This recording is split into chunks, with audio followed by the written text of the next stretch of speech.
요즘 교회에선 개학을 준비하고 있습니다.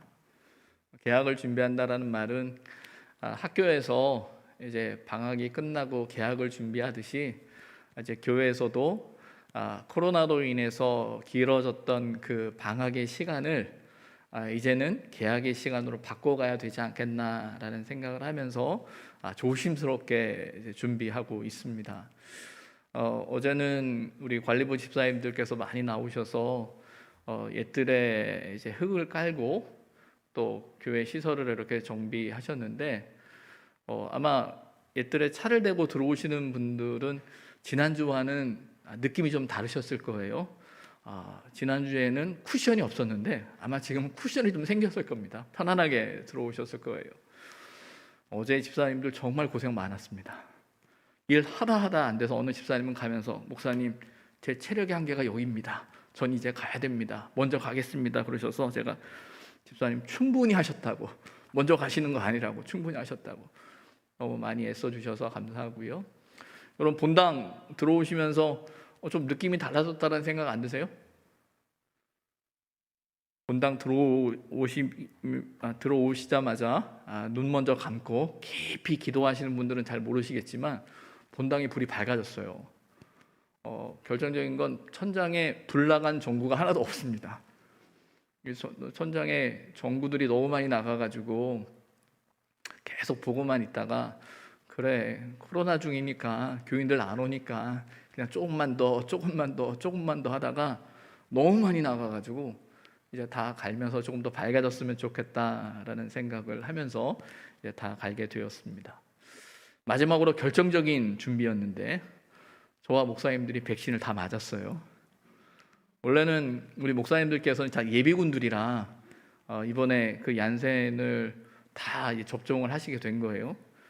제가 보면서 막 고민하고 있길래 뭔 고민을 하냐고 빨리 맞으라고 제가 그랬단 말이에요. 근데 우리 목사님 한 분이 마지막 날 맞고 오면서 저한테 전화가 온 거예요. 목사님 여기 노쇼된 백신이 있는데 목사님 맞으시겠냐고. 제가 마음의 준비가 안 됐었거든요. 시키지도 않은 일을 해가지고. 근데 제가 맞으라고 막 그래놓고 제가 안 맞는다고 그러면은 이상할 것 같아가지고 알았어 맞을게 그래서 맞았는데 정말 하루는 아프더라고요. 하루는 아프고 힘들었는데 그래도 다행이다 다 맞았으니까 이제 교우들한테 교우들 맞이할 준비가 다 된 것 같다라는 생각을 이렇게 하면서 여러분들 더 많이 모일 수 있는 시간들을 준비하고 있습니다. 아시는 것처럼 이제 백신 접종을 하게 되면 예배당 안에 모이는 그 비율이 있는데 그 인원 제한에 있어서 제외되죠. 그래서 훨씬 더 많이 또 함께 할 수 있지 않을까라는 생각을 하고 있습니다. 이제는 정말 교회에서 예배드리는 훈련이 필요한 시간이 되었어요. 물리적인 상황이 안 되는 분들은 어쩔 수 없어요. 더 시간이 더 필요할 수 있고 그 상황적인 문제가 있겠지만 이제 오실 수 있는 분들은 이제 조금씩 예배의 시간의 공유가 아니라 예배의 공간의 공유가 필요한 때가 되어져 가고 있다라는 생각을 합니다. 여러분 처음 신앙생활 하시는 분들이 제일 어려워하는 게 뭐라고 생각하세요? 처음 교회 등록하시고 이제 신앙생활을 막 시작하시는 분들, 그분들이 어려워하고 낯설어하는 것 중에 하나가 뭐냐면 매주일 교회 가는 거예요. 매주일 일정한 시간에 일어나는 일이에요. 왜냐하면 전에는 안 그랬거든요.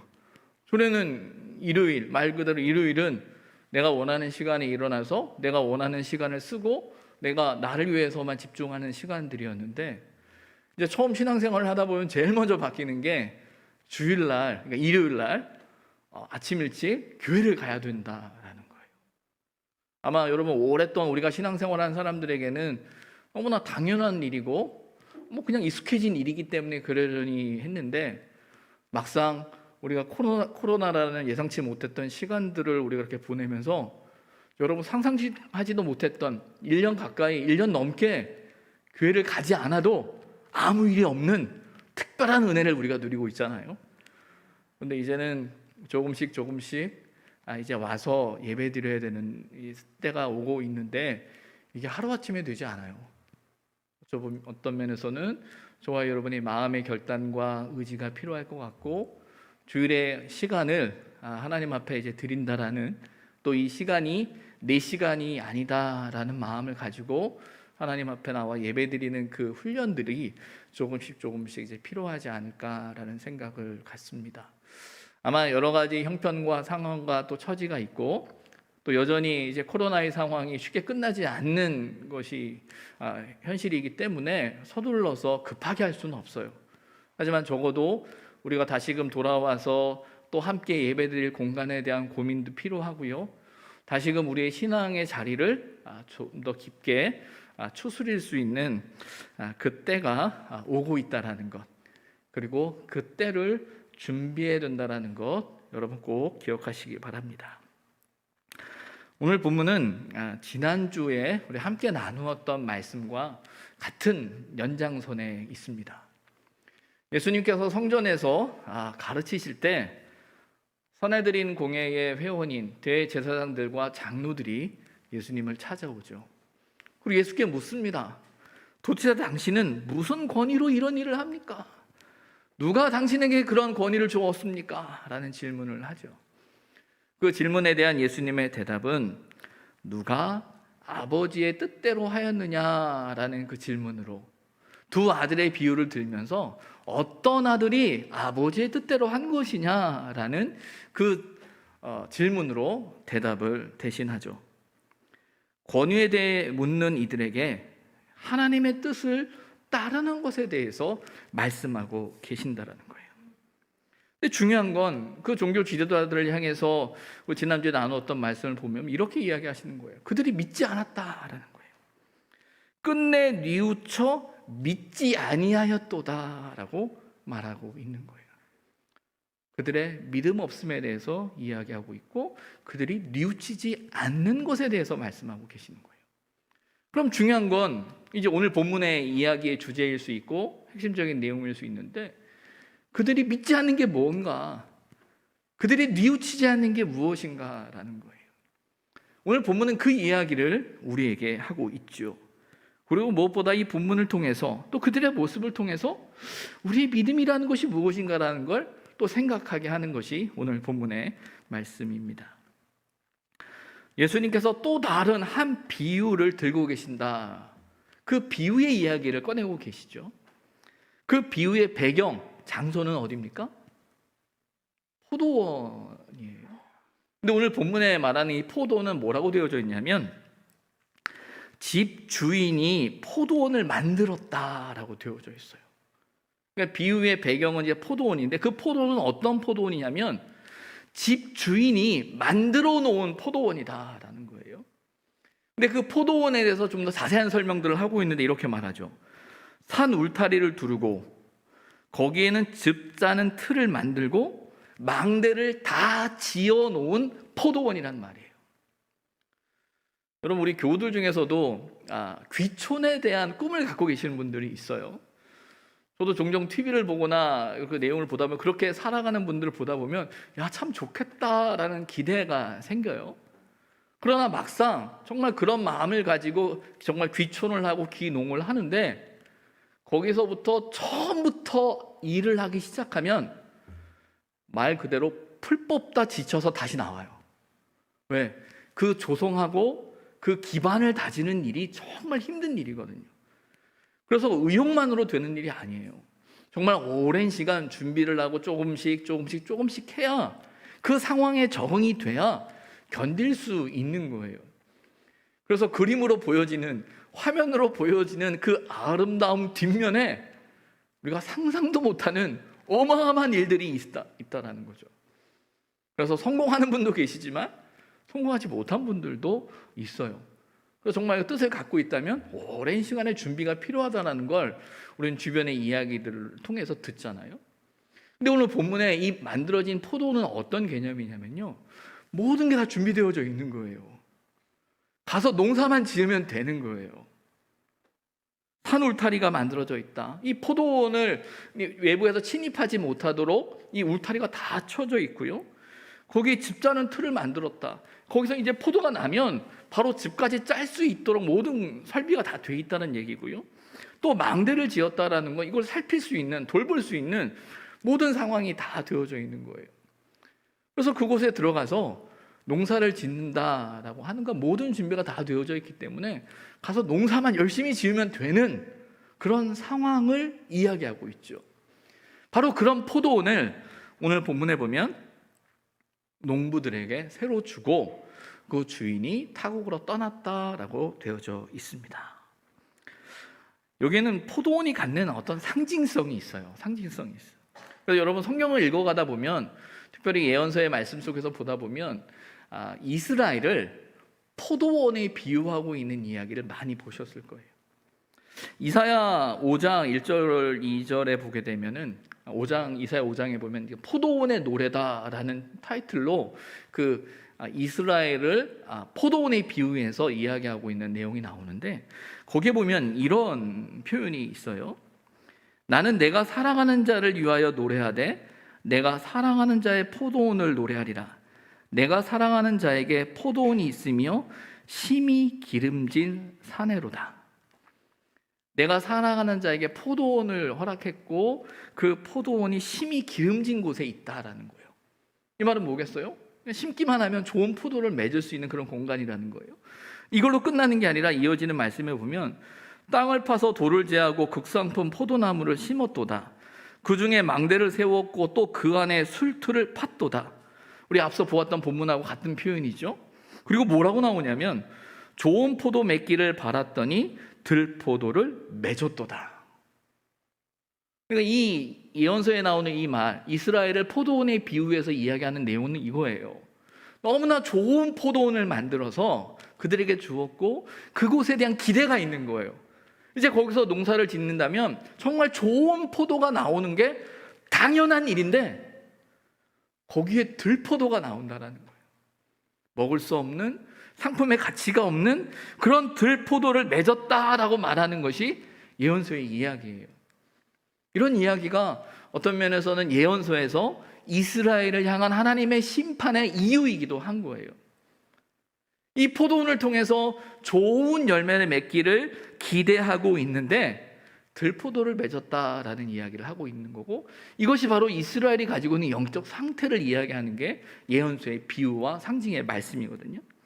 오늘 본문엔 이 포도원이 바로 그 이스라엘을 나타내고 있는 거죠. 그럼 집주인은 누구예요? 집주인은 하나님이 되는 겁니다. 그래서 하나님께서 그 좋은 포도원을 이스라엘에 허락하셨다라는 거예요. 그래서 또 중요한 건 농부들은 누구냐라는 거예요. 농부들에게 세를 주었다라고 되어져 있는데, 농부들은 누구를 상징하냐면 오늘 본문에 나오는 예수님께 나와서 질문을 던지고 있는 그 종교 지도자들을 가리키고 있는 거예요. 너희에게 세를 주었는데 라고 말하고 있다라는 거죠. 그런데 그 포도원에서 어떤 일이 벌어졌느냐라는 거예요. 그에 이어지는 34절 이하의 말씀인데, 34절에 보게 되면 열매를 거둘 때가 가까웠다라고 되어져 있어요. 자, 열매를 거둘 때가 가까워서 그 열매를 받으려고 자기 종들을 농부들에게 보냈다라고 되어져 있습니다. 왜 주인이 그 열매 거둘 때가 돼서 열매를 받으려고 그 자신의 종들을 농부들에게 보냈을까요? 주인은 그곳에서 농사를 지으면, 그 포도원에서 농사를 지으면 열매가 당연히 난다라고 생각하고 있는 거예요. 뭐 제가 농사를 져보지 않았지만 처음 땅을 기경해서 씨앗을 뿌리거나 무엇을 심었을 때 바로 열매를 거둘 수 있는, 유실수 중에서 바로 열매를 거둘 수 있는 것들이 많지 않은 것 같아요. 어느 시간이 가야 열매를 맺을 수 있다라는 생각을 해본다면, 사실은 주인이 바로 이렇게 보내는 건 그 밭을 아는 거고 그 땅을 아는 거고 그 상황을 아는 거예요. 당연히 열매가 났을 테니까이라는 거예요. 또 중요한 건 뭐냐면, 그때 당시에 그 땅을 빌려주고 소작농에게 땅을 빌려줬을 때 그 세를 뭘로 받았냐면 거기서 나는 그 열매로 그 세를 대신했다라고 해요. 그 땅을 빌려줬으니 거기서 나는 열매의 일부를 받는 것이 주인의 당연한 권리라고 생각을 하는 거죠. 그래서 종들을 보냈단 말이에요. 근데 중요한 건 이 농부들의 태도예요. 농부들이 오늘 본문에 보면 종들을 잡아 심히 때리고 죽이고 돌로 쳤다라고 되어져 있어요.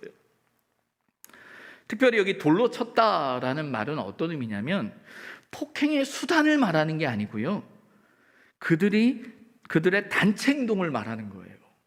그러니까 돌로 쳤다라는 거는 돌로 사람을 죽였다라고 하면서 어떤 도구의 개념이 아니라 그들의 태도, 모두가 그런 뜻을 가지고 그 농부들이 주인이 보낸 종들을 어떻게 대했는지 이야기하고 있는 거예요.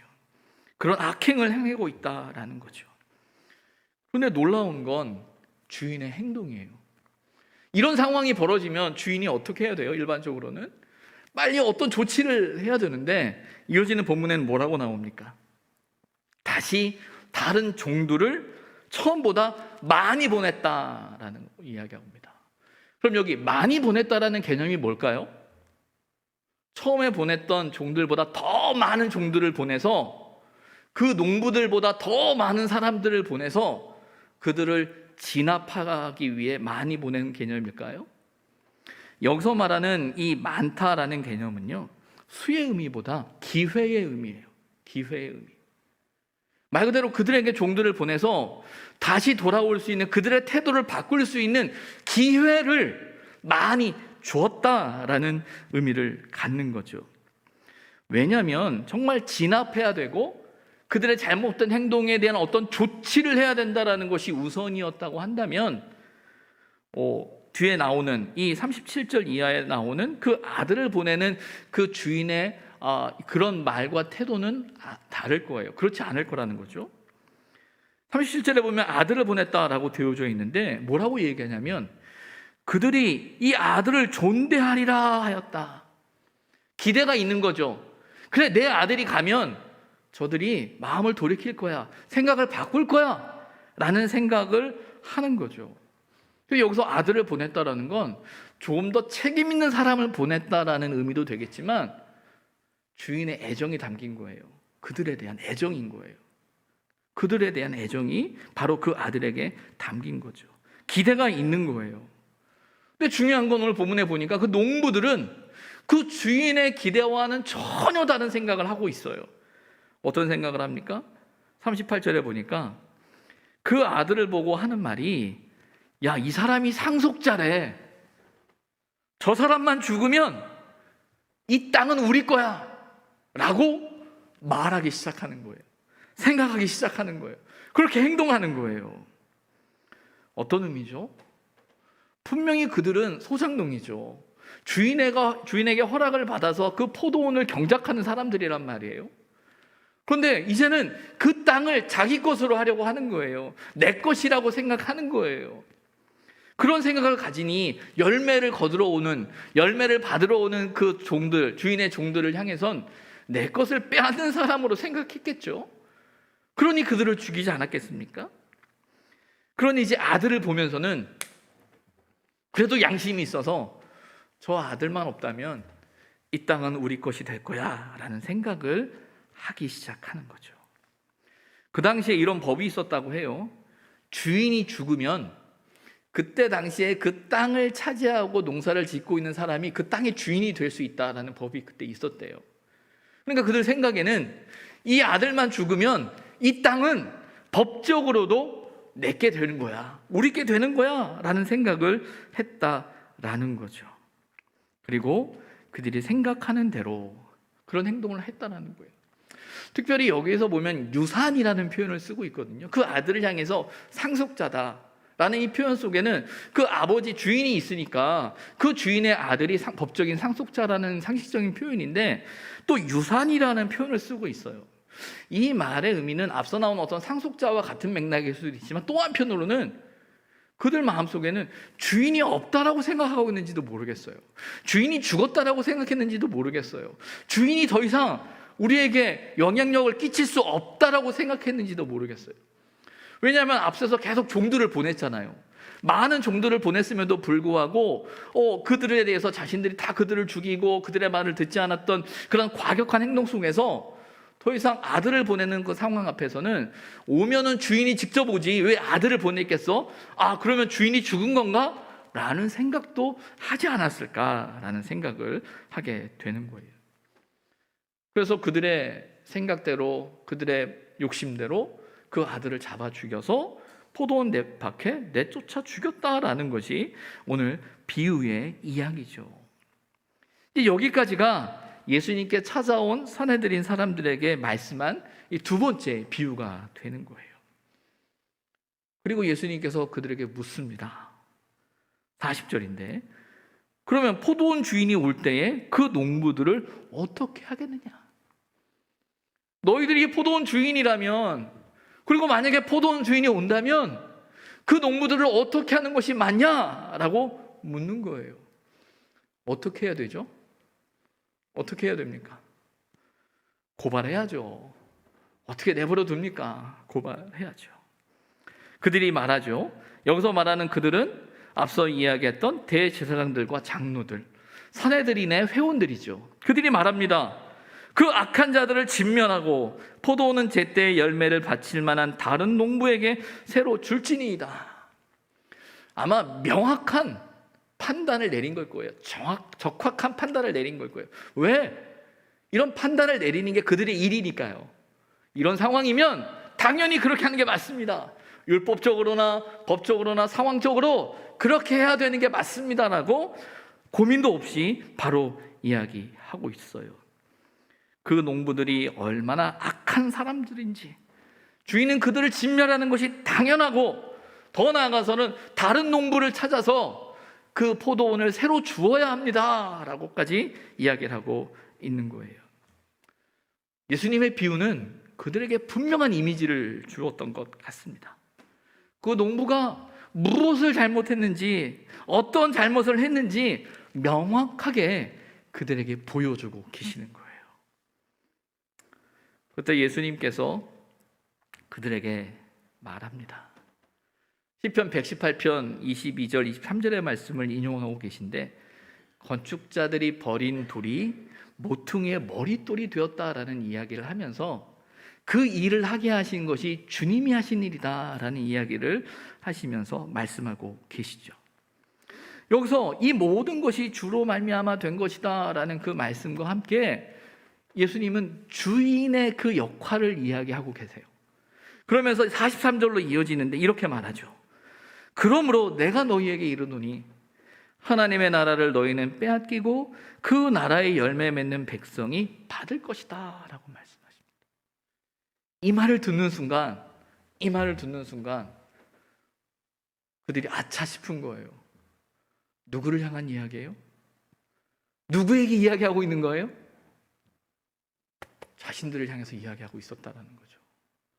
남의 이야기가 아니라 그 농부가, 그 악한 농부들이 누군가 했더니 자기들을 가리키고 있다라는 거예요. 물론 그 농부들이 악하다라는 건 알지만 아마 그들은 스스로 그들이 악행을 했다는 생각은 안 했을 거예요. 그러나 예수라는 사람이 하는 말이 그 악한 농부를 우리로 이야기하고 있구나라는 사실을 알게 된 거죠. 그러면서 45절과 46절에 예수를 잡고자 하니 사람들이 예수를 선지자로 여김으로 사람들이 두려워서 잡지 못했다라고 되어져 있는 거예요. 이 말은 이제 예수님과 그 사내들인 공회에 있는 사람들과 그 종교 지도자들과의 깊은 갈등, 그 갈등이 더 심화되어지고 있는 그 상황을 이야기하고 있겠죠. 근데 여기서 우리가 생각해 봐야 되는 게 있어요. 본문에서 농부들이 착각하고 있는 두 가지가 있습니다. 무엇인지 아십니까? 첫 번째 착각은 뭐냐면요, 그 땅을 차지할 수 있다라는 생각인 거예요. 분명히 자기들은 소작농인데 그 땅이 자기의 땅이 될 수 있다라는 생각을 하고 있다라는 거예요. 물론 이렇게 말하는 데는 어떤 면에서는 그들 마음속에 주인이 죽었다는 생각을 하고 있었기 때문인지도 모르겠어요. 두 번째 착각은 이거죠. 그런 생각으로 인해서 집주인이 오지 않는다라는 거예요. 주인이 없다라는 생각을 하는 것이죠. 포도원이 자신의 것이라고 생각하는 착각, 두 번째는 집 주인이 오지 않는다, 집 주인이 죽었다, 집 주인이 없다라는 생각을 그들이 하고 있는 거예요. 내 것이 아닌데 내 것이라고 생각하죠. 그러면서부터 내 것이 아닌 것이 내 것이 됐을 때 그것을 정말 내 것이 되기 위해 어떻게든지 그것을 붙들기 위해 수단과 방법을 가리지 않죠. 어떻게 온 기회인데, 어떻게 얻은 땅인데, 야, 내가 이거 내 것이면 된다고 하면 나는 평생 문제없이 살아갈 수 있어 라는 생각이 그들의 마음속에 있었을 것 같아요. 그러면서 어떻게든지 이제 내 것이 아닌 것을 지키기 위해, 내 것이 되기 위해 수단과 방법을 가리지 않죠. 주인의 종들을 죽이는 일이, 또 그의 아들까지 죽이는 일이 그들에게 문제가 되지 않고 있음을 보고 있는 거예요. 그리고 무엇보다 집 주인이 죽었다라고 착각하는 거예요. 집 주인이 오지 않는다라고 착각하는 거예요.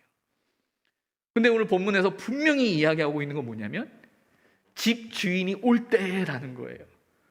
주인이 있다라는 거예요. 주인이 살아있다라는 거예요. 그 말은 뭐냐면 그들은 여전히 소작농이라는 거예요. 그들은 여전히 세를 내야 되는 사람들이라는 거예요. 그들에게 포도원이 주어지고 그곳에서 경작해야 되는 게 그들의 일이지 포도원이 그들의 것이 아니라는 사실을 이야기하고 있는 거예요. 우리가 이 본문을 보면서 생각해 보아야 하는 것이 있어요. 신앙의 자리에 있어서요, 우리는 종종 내 것이 아닌 걸 내 것이라고 생각할 때가 있어요. 내 것이 아닌 걸 내 것이라고 생각하는 순간 어떤 행동이 나오냐면 그거를 지키는 것이 내 삶의 목적이 되어버려요. 그걸 지키는 것이 내 삶의 목적이 되는 순간 가치를 잃어버립니다. 말씀을 잃어버리고요, 하나님의 뜻을 잃어버리고요, 그것을 지키기 위해 모든 수단과 방법을 다 가리게 돼요. 가리지 않고 행하게 되는 거예요. 근데 분명히 성경이 이야기하는 건 하나님이 주셨다라는 거죠. 주인이 그들에게 허락했다라는 거예요. 허락되어진 것인데 내 것인 양 착각하는 순간 빚어지는 일을 우리는 알죠. 그 대표적인 게 뭡니까? 에덴 동산의 이야기도 마찬가지입니다. 하나님께서 아담과 하와에게 에덴 동산을 허락하시고 그 모든 것을 먹게 하시고 누리게 하셨단 말이에요. 단 하나, 동산 중앙에 있는 저 나무들은 먹지 말라라고 이야기하시죠. 그 이유는 분명해요. 이 동산의 주인이 당신이라는 것, 내가 너희들과 함께하고 있다는 사실을 상징하는 게 그 선악과의 동산 중앙에 있는 나무들이거든요. 근데 뱀의 유혹은 무엇입니까? 아니야, 저것만 없으면 여긴 네게 돼. 네가 이것만 먹으면 이 모든 게 네게 돼 라고 이야기하는 거예요. 그래서 선악과를 먹게 되죠.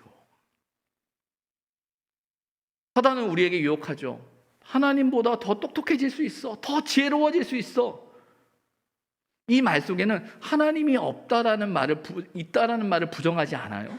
하지만 그들의 행동은 뭘 만들어내냐면 하나님 없이도 살 수 있다라는, 더 나아가서는 하나님이 없다라는 결론에 이르게 된다라는 거예요.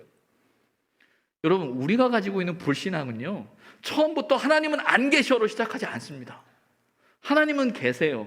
하나님은 계세요. 그런데 자꾸 다른 생각을 해요. 그리고 다른 생각을 하지만 다른 생각 가운데 하나님은 계세요. 그런데 다른 생각이 점점 커지면 하나님을 잊어버려요. 저는 한 번도 하나님을 부인하지 않았어요. 저는 한 번도 하나님을 부정하지 않았어요 라고 말하죠. 하지만 하나님을 부인한 거예요. 하나님을 부정한 거예요. 왜요? 내 생각대로.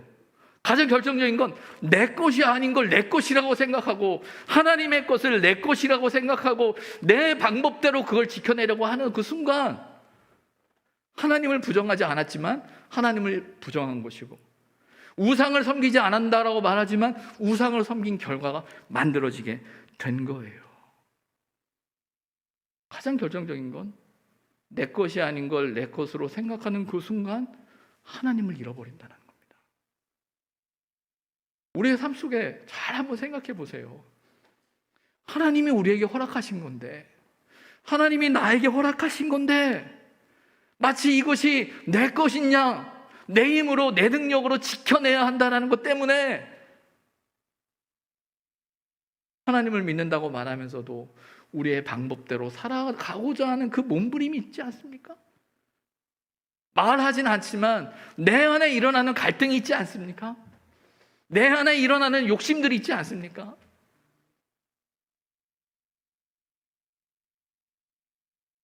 어떤 면에서는 하나님이 없다라는 생각에 그 모든 걸 덮어버리는 거죠. 내가 할 수 있어. 내가 이겨낼 수 있어. 내가 노력하면 돼. 내가 하면 돼. 근데 성경은 분명히 이야기해요. 포도원 주인이 온다고, 하나님이 살아계신다고, 하나님이 보신다고, 그들의 믿지 않음은, 그들의 뉘우치지 않음은 그 하나님을 생각하지 못하는 거예요. 그 하나님의 계심을 잊어버리는 거예요. 그러나 창기와 세리들은 비록 싫습니다라고 말하는 사람들이지만 그 하나님을 기억하는 거예요. 그래, 맞아. 하나님이 계시지. 그래, 맞아. 하나님이 계시지. 그리고 하나님 하면서 그 앞에 나오는 거예요. 그러나 그 종교 지도자들은 너무 자기 것이라고 생각하는 것들이 많을 뿐만 아니라 너무 견고해요. 너무 견고하니까 하나님 없어도 살 수 있을 것 같아요. 그들의 믿음 없음은 하나님을 이야기하지만 하나님을 믿지 못하는 거예요. 하나님을 팔고 있지만 하나님을 믿지 않는 거죠. 그들은 그것을 뉘우치지 못하고 있다라는 거예요. 근데 중요한 건 오늘 본문에서 그 열매 맺는 백성이 누구냐라는 거예요. 이 조금 더 신학적으로 조금 더 여러 가지 성경적인 내용을 따지다 보면 이 다른 백성이라고 말하는 열매 맺는 백성이 받으리라고 말하는 열매 맺는 백성에 대해서 이방인이다라고 이야기를 합니다. 사도 바울은 그렇게 이야기를 하고 있고, 하나님께서 하나님을 믿지 않는 유대인, 선택받은 이스라엘이 아니라 이방인들에게 하나님의 구원의 역사를 보여주는 하나님의 놀라운 구속사적인 사건의 이야기가 본문에 들어있는 게 사실이에요. 근데 중요한 건 여기서 말하는 열매가 뭐냐라는 거예요. 어떤 열매를 맺는 백성을 말하는 걸까요? 믿음의 열매를 맺는 백성이라는 거예요. 어떤 믿음이 필요한 건가요? 하나님이 계시다라는 거예요. 하나님이 계신다라는 고백은 어떤 건가요? 저와 여러분이 누리고 있는, 우리가 살아가고 있는 이 삶의 인생이 내게 아니라는 거예요. 하나님이 주셨다라는 거예요. 하나님이 허락하셨다라는 거예요. 하나님이 맡기셨다라는 거예요. 하나님이 맡기셨기에 우리는 살아갈 수 있는 거예요. 태초에 하나님의 천지를 창조하셨다라는 그 말이 갖는 진리와 능력이 있어요. 하나님이 우리를 책임지시는 거예요. 이 모든 것의 주인은 하나님이세요. 그리고 그 속에 우리를 맡기시고 허락하셨어요. 이 속에선 너희들은 평생 소장농으로 살아가는 거야, 너희들은 평생 의리아가 아니에요. 너희들에게 모든 것을 맡겼을 뿐만 아니라 이 모든 걸 내가 책임진다라는 거죠. 오늘 우리에게 필요한 그 열매, 그 믿음이 무엇인가 생각하게 됩니다. 우리의 삶의 주인이 하나님이심을 잊지 말았으면 좋겠습니다. 부족함이 없다면요, 채우신 분이 하나님이심을 기억하며 감사할 수 있는 기회가 되었으면 좋겠어요. 부족함이 있다면요, 주인 되신 하나님께서 때를 따라 채우실 것을 믿고 맡겨진 포도원을 가꾸시면 됩니다. 그 주인을 신뢰하는 것, 그 주인을 믿는 것, 그것이 열매고 열매 맺는 백성의 모습입니다.